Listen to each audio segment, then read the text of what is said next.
Bring the Pain, 1996, Dave Chappelle, 2000. Which one? I remember watching Killin Softly with you. Yeah. And I briefly, until I went, because I had to go watch both of them again, because I hadn't watched neither one of them in a very long time. So I had to do it to even talk about it. But I briefly confused Killin' Softly with For What It's Worth, which was 2004, Dave Chappelle, you know what I mean, in terms of the material. So in my mind, so when I went back and watched the 2000 Killin' Softly, I'm like, okay, the bits started coming back to me. Of course, the famous baby bit that he did, the ghetto baby and all that, classic. And then it didn't take me much when I started watching Bringing Pain with Chris Rock to remember all those bits. But in short, I had to go with Bring the Pain, Chris Rock. As of the two. I mean, they're both great, but I would have to say that the urgency that Chris Rock had in that special, and he came out on fire. And not that Dave didn't come out on fire on his, but he came out on fire and Bring the Pain and did not stop until the very end. 58 minutes and 16 seconds. He was bang, bang, bang, bang, bang, man. And as a comic, you respected it, and then as a fan, you respected it. It on every level, man. I mean, we could dig a little deeper into the details, and but I'll just say that's the one I picked, man, for what I just said. Man,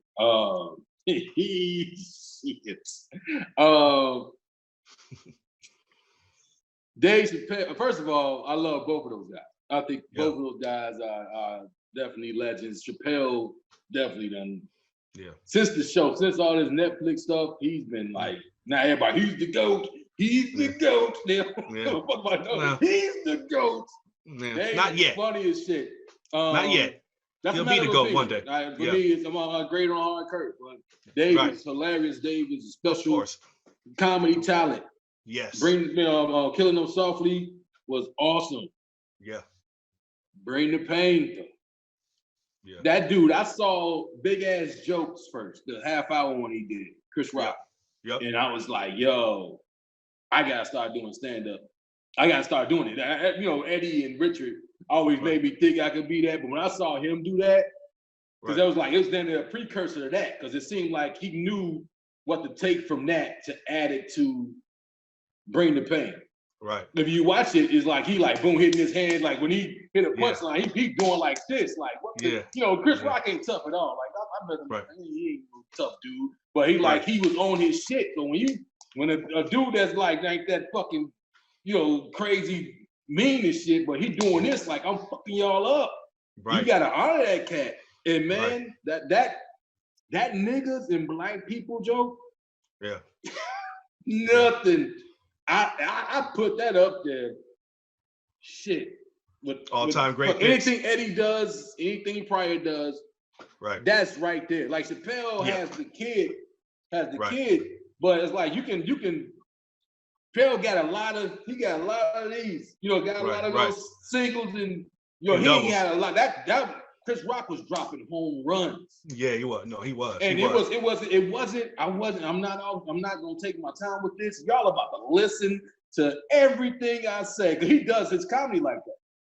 Because I'm watching him, and I'm like, I know I do. I kind of like feel the crowd. They're not going through my bit.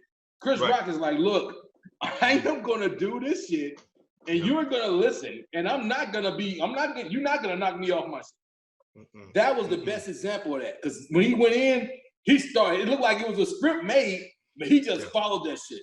Yeah, and it went it was gold, man. It was gold. First time I watched it, I didn't like it. I watched it again, and I was like, what the fuck? Well, how am I so stupid and saying this ain't good? I'm like, this is amazing. I watched it again with people, and it's like, shit. Yeah. This motherfucker's golden. It's a game changer. The Marion Barry joke, he said he wrote that week. Damn. He didn't have an opening bit for DC, so he wrote that joke that week, and that set the tone. Oh, it did set the tone. And there's a few parallels with those two specials. They both were filmed in DC. Right. Chappelle's from DC. Chris Rock's not. He's from New York. But prior to those two specials, they both only had half-hour specials. If my credits are check my credits, they both only had so both of those specials really launched them into their also parallel was not too long after that, Chris Rock got his Chris Rock show from HBO. I think it was a few years after that, if I'm not mistaken, maybe 2 years. No, he got. Remember, he got the what's the name? Oh no, same year. Yeah, he got the what's the name? Say he gonna get the package deal. He was gonna host an award show. They gonna offer him a TV show. He gonna get a book deal. He got all that shit. Yeah. He actually, I think he got it within a year. The Chris Rock show. For Chappelle, he got the Chappelle show 2 or 3 years after he did the 2000 show. But I'm only bringing this up because they have some similarities in terms of the content they were talking about. They're still relevant now. Some of the stuff they're talking about, like they did their homework. You know? They did, right? The racism and just like the hood and the little police brutality. I mean, Chappelle was talking about that in the 2000 special, on where we at right now. But and we both going with Bring the Pain because it was an instant classic, and I think those are the 2 words to come to Bring the Pain. Not it was just it hit the streets. I put that number 3 all time, bro. Yeah, 3 all time. Like I say, it's tough. I say Live in Concert, Richard, Eddie Delirious, and that. And then right after that, it might be it's either Killing Them Softly or Kings of Comedy. I think I might go Killing Them Softly. I don't know. It's a toss up, but that's we should have did that one. Kings of Comedy is you might even want to put that in kind of a compilation. Well, it's kind of it's compilation. Yeah, it's kind of like with all the different but it's kind of hard to have a category for that for stand up. But unlike music, but I can't argue that list at all in terms of your top 3. I mean everything about every bit he did. What else did he do? I even wrote down the bit he did. The Toss Salad Man and Bring the Pain, Colin Powell running for president. I mean, of course, niggas versus black people. The OJ bit. The OJ bit. Said, I had his DVD, and he said I wasn't gonna do that bit unless I thought I had the best one. Right. And the callback to that shit, it was like watching that as a comedian. You learn that when you writing jokes, it's got to be kind of like a song. He had like hooks to his shit, you know what I mean? The callbacks to the motherfucker, like, yo, man, this shit is on. And that fucking niggas and black people was like 12 minutes long. You know, it is. Right. And that's the one that everybody was talking about in the streets. And back then, it wasn't on social media. So if your shit hit the streets back then, I mean, you really had something popping because everybody was talking about, it was on HBO. So it helped to be on HBO. Both specials were on HBO, but both of them were very, again, we not taking nothing away from Chappelle, but Chappelle, that baby on the corner, I fell to the ground, dude. This is classic. He is the king of the blind spots. Like you don't see it coming. His timing is so incredible. He is one of the greatest ever. Wow. He writes, his sketches are, his bits are like sketches because that's a good example. Like I think he started to cement his style in that special. And of course, Chris Rock Bring the Pain, everything he did after that was like, he started doing like the mimicking of his style started with that Bring the Pain, just the way he talked, his pitch, his hit, like you say, hitting the mic and his fist and all that stuff. He went on to do that in all his specials, but that's the one that just launched Chris Rock, man, and then that's the only reason why I'm picking that one over Killing Them Softly, because that was an instant classic and still is 22 years later. Yeah, and then people say, somebody told me Bigger and Blacker. I'm like, that was good. It was good. It was good. It wasn't that one. Good. Yeah, it wasn't that. Right. No, it wasn't. It wasn't his outcoming part. What do you say? No, homecoming part in a sense. It wasn't like, okay, this is the moment.